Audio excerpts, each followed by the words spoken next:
In September of 1903, on the Saskatchewan Prairie, Marek Lisko built a house that looked less like shelter than a burial mound. Willow poles leaned inward like ribs. Wet clay swallowed the frame. Straw stuck out of the walls in dirty yellow hairs. Men from the outpost called it a death trap. Then one night, in a blizzard cold enough to freeze a rifle bolt, a sergeant put his hand on the outside of that mud wall and felt heat, not smoke, not fire, heat, the kind that comes from a living stove. That was the moment every smart man on that prairie had to admit the quiet immigrant had understood something they had missed. Winter did not need to be fought head on. Sometimes it only needed a shape it could not grab. Marek Lisko had arrived near Willow Bunch with his wife, Anna, and 2 children, Petro and Lida, after leaving the Beskid Mountains on the edge of the old Austro-Hungarian Empire. In the mountains, he had been a shepherd and a hut builder. Not a carpenter in the Canadian sense, not a man of milled boards, square corners, glass windows, and iron stoves bought from a catalog. His knowledge came from colder places and older materials. He knew how damp clay behaved when it dried around wood. He knew what straw did inside a wall. He knew the difference between a room that held heat and a room that merely had fire inside it. But the prairie did not care what a man knew.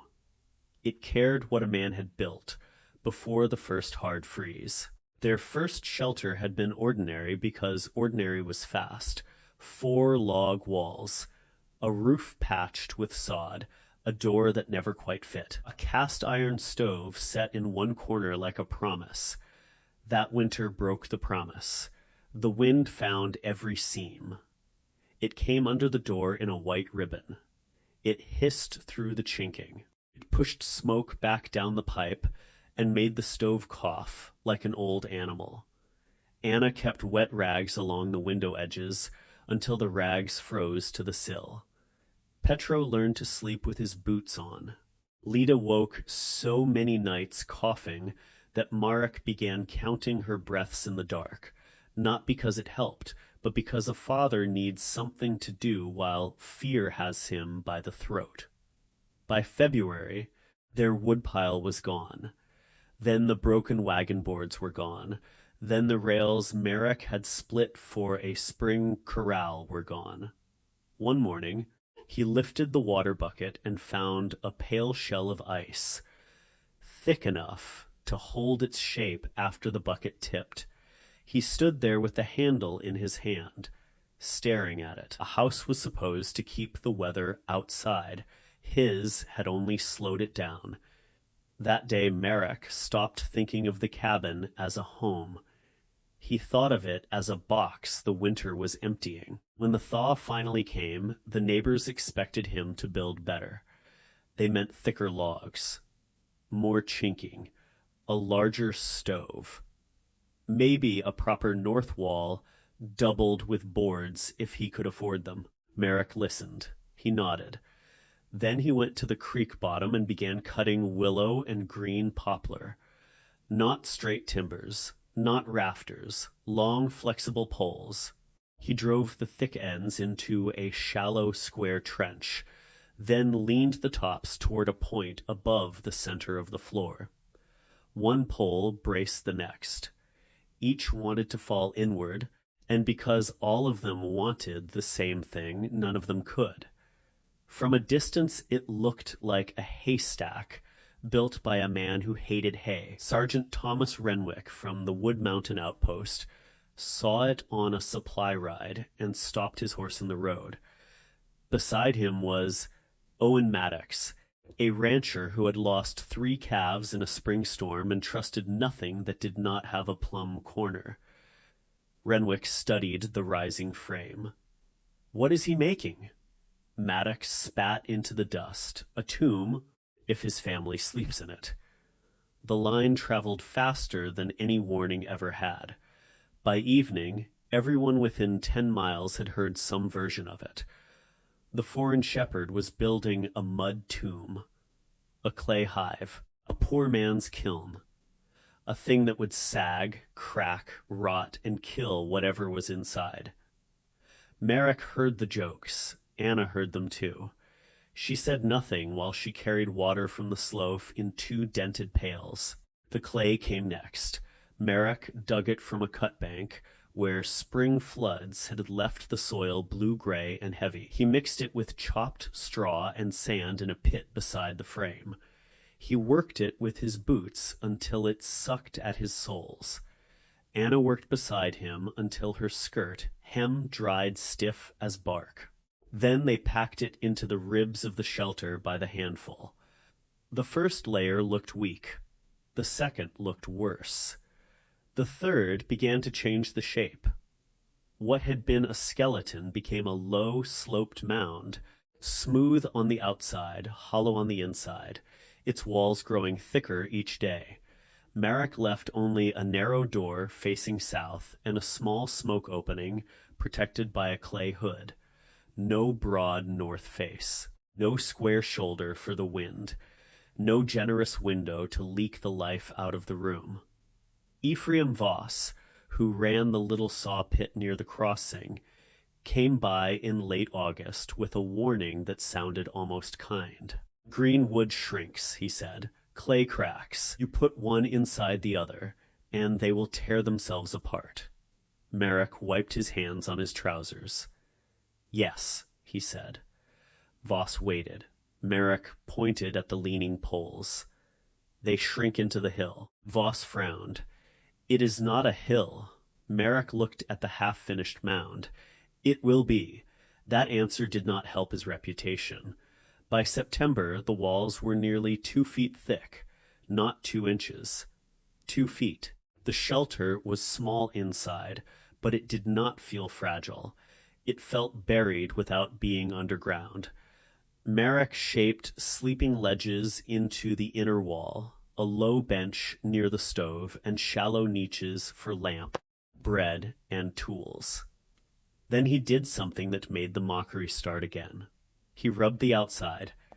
Day after day, he took a smooth black stone from the creek and polished the drying clay skin in slow circles. He did it until the surface took on a dull sheen, hard enough to ring faintly when tapped with a knuckle. The settlers thought he was decorating mud. He was closing it. Every pore mattered. Every hairline gap was a mouth for the wind. What his neighbors called madness was in fact a different argument with winter. The ordinary prairie cabin met the north wind like a flat hand. A wall 20 feet wide and 10 feet high gave the gale a target. The wind slammed into it, piled against it, and scrubbed warmth from the logs with every gust. If the chinking opened even a finger's width, the cabin became a bellows. More fire only made the stove hungrier. The heat rose, rushed, escaped, and left the far corners cold enough to stiffen blankets. Marek's clay mound did not behave like that. Its sides leaned away from the blast. The wind could not strike and stay. It slid upward, split around the body of the shelter, and moved on before it could steal much. That was the first secret. The second was heavier. Clay does not warm quickly, but once warmed, it does not forget quickly either. All day, a small fire burned in Marek's iron stove. The flame heated the air, but more importantly, the air heated the walls. The walls drank that heat slowly. Hour after hour, the clay stored it the way a stone stores sunlight. At night, when the fire fell to coals, the walls began to pay it back, not in a blast, not in waves, in a steady, patient radiation that came from every side of the room. The shelter was not just keeping heat inside. It had become the heat bank. That was what Renwick could not see from horseback. He saw mud. Marek saw a hillside with a fire hidden in its bones. The test came early. In the last week of November, a northern storm dropped out of the plains like a door slamming shut. The sky went colorless before noon.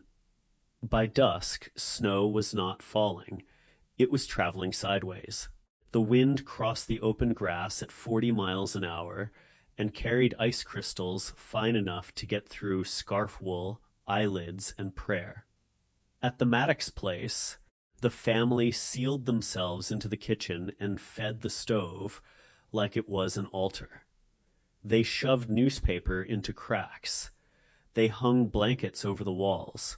The baby slept in a drawer pulled close to the stove, and still frost climbed the inside of the window glass in white feathers. By the fourth night, Owen Maddox chopped up a broken chair. By the fifth, he was looking at the table. All over the district, houses did the same desperate math. Wood against wind, fire against air, human breath against the endless appetite outside. Inside Marek's clay mound, the sound of the storm was strange. Not absent. Strange. It did not roar against the wall. It hummed over the roofline, low and steady, like a kettle beginning to sing. A candle on the inner bench held its flame upright. Anna kept bread sponge under a cloth near the warmest section of wall, and by morning it had risen. Petro and Lita slept under wool blankets, not under coats. A tin cup of milk left near the door formed no ice. Marek checked the clay with the back of his hand the way another man might check the forehead of a child. Warm. Still warm. On the sixth day, the outpost sent 2 mounted men and a driver to check on a missing freight team. Sergeant Renwick led them because he knew the road. That knowledge failed him by afternoon. The trail vanished under blown snow. One horse went lame. The driver, a young constable named Hale, lost feeling in his hands and began answering questions no one had asked. They turned south, or thought they did. The storm erased the world so completely that direction became a guess. Near dark, Renwick saw a dark lift in the whiteness, a mound, low, sloped, wrong enough to be recognizable. Marek's mud tomb. They dragged Hale toward it, not because Renwick believed in the structure, but because any obstruction was better than open prairie. The 3 men reached the lee side and collapsed against the wall. Renwick expected the mud to punish him. Frozen earth should have taken the last warmth from his back. He braced for that deep bite through coat, wool, and shirt. It did not come. Instead, something entered him slowly, a warmth too broad to be imagined. He pushed away from the wall, angry at his own senses. Then he removed one glove and pressed his bare fingertips to the clay.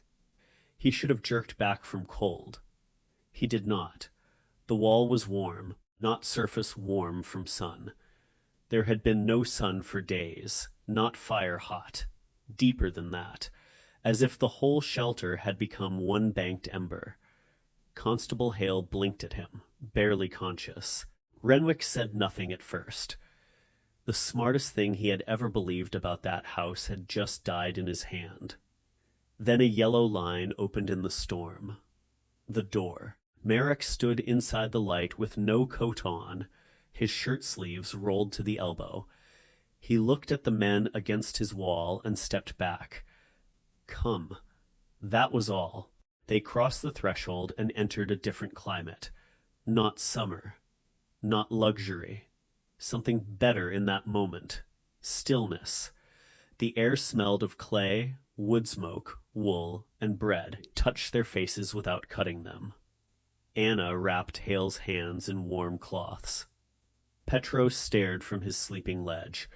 Lita clutched a wooden spoon as if it were a weapon. Renwick stood in the center of the room, thawing and ashamed. His eyes moved over the walls. They were not pretty. They were not modern. They were not square. But they were doing what his neat buildings at the outpost could not do. They were holding life. Renwick pulled his pocket thermometer from inside his coat. The glass had clouded. The mercury had sunk so low it no longer gave him useful information.